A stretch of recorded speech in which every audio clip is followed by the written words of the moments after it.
Hi folks, this is Tara, the Homestead Hopeful, and today I want to talk about something that a lot of people don't really think about when it comes to prepping, and that is food fatigue.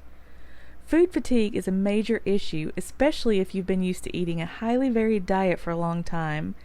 If you go from eating burgers, steaks, chili, spaghetti, cheesecake, tacos, pizza, all these rich, delicious foods, to suddenly eating nothing but rice and beans, you are going to get tired of it, and fast. And the thing is, if you're in an SHTF situation, you're going to need energy.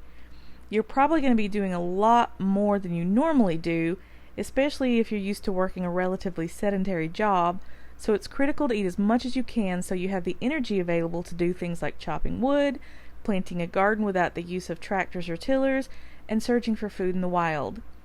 If you're refusing to eat because you're bored sick of what you have, you're just not going to have that kind of energy. So we're going to take a look at a few things you can do to help combat food fatigue and make your food a little bit more interesting in SHTF.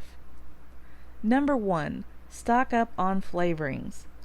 Flavorings are crucial for combating food fatigue by making your food taste better, plus many of them are also useful for other purposes, such as preserving food, as in the case of salt, sugar, and vinegar, or cleaning and sanitizing, like salt and vinegar. Some of the flavorings I really recommend stocking up for mid to long-term storage are salt, sugar, honey, maple syrup, vinegar, apple cider vinegar, soy sauce, tomato powder, dried minced onion, dried minced garlic, dehydrated bell peppers, chili powder, curry powder, Cajun and Creole seasonings, chicken and beef bouillon powder or cubes, dried mushrooms, your favorite dried herbs and spices such as cinnamon, sage, oregano, basil, ginger, cumin, bay leaves, etc., powdered gravy mixes, flavored extracts such as vanilla, lemon, and almond, and cocoa powder. All those I just mentioned will be good for at least a couple of years, and many of them, such as salt, sugar, honey, vinegar, and soy sauce, will last pretty much indefinitely, so you can never have too much of those. They also make fantastic barter items. And these flavorings will be good for about a year, so only stock up as much as you would typically use within that time frame. Hot sauce, barbecue sauce, mustard, ketchup, mayonnaise, ranch dressing powder in bulk shaker containers, and bottled salad dressings.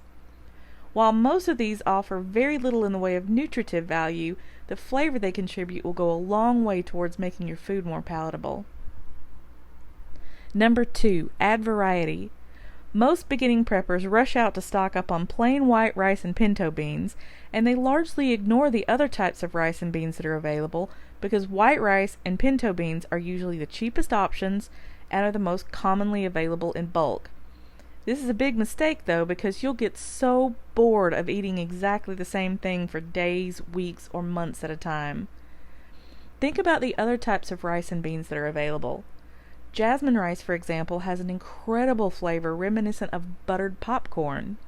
Sticky rice has a chewy texture that's a nice change to white rice, which can be a little dry. Parboiled rice has an interesting flavor, and it's been processed to push most of the nutrients into the grain before the bran is removed, giving it a texture more like white rice, but retaining around 80% of the nutrition of brown rice, which can't be stored for very long because the oils in the bran will go rancid quickly. In addition to pinto beans, you can store all kinds of legumes and pulses, such as black beans, kidney beans, great northern beans, navy beans, lima beans, split peas, black-eyed peas, and lentils in various colors. Lentils are especially good to store because they take less water and a lot less time to cook, taking as little as 20 minutes from dry instead of hours like many other beans and peas. Not only should you add variety to rice and beans, but you should also store a wide variety of canned vegetables, fruits, snacks, flours, and flavorings. Besides, it's important to stock things you use regularly anyway, because you want to rotate your stock so nothing expires. Number 3, stockpile comfort foods. There are probably some foods and beverages that you would be miserable without, right? Stuff like coffee and creamer, tea, chocolate, chewing gum, whatever little treats you know you would really miss if you could no longer depend on the grocery stores. These might also include things like canned hams, stuffing mixes and cranberry sauce for holidays, canned soups and stews, canned bacon and butter, and other things you feel really make life worth living. Again, these items make great bartering material. After all, if you'd miss them, chances are other people would too. Number 4. Stockpile barter items. Stockpiling common barter items, even if you don't use a lot of them yourself, is a great way to ensure you'll be able to trade for whatever you need, even if you run out of it or forget to stock up on it. Items like liquor, salt, sugar, coffee, tea, tobacco, medical supplies, lighters, matches, seeds, firewood, hand tools, and other items people commonly need or would greatly miss in SHTF make great material for trading. Even if there's something you wouldn't normally use yourself, having them available for trading is a good idea.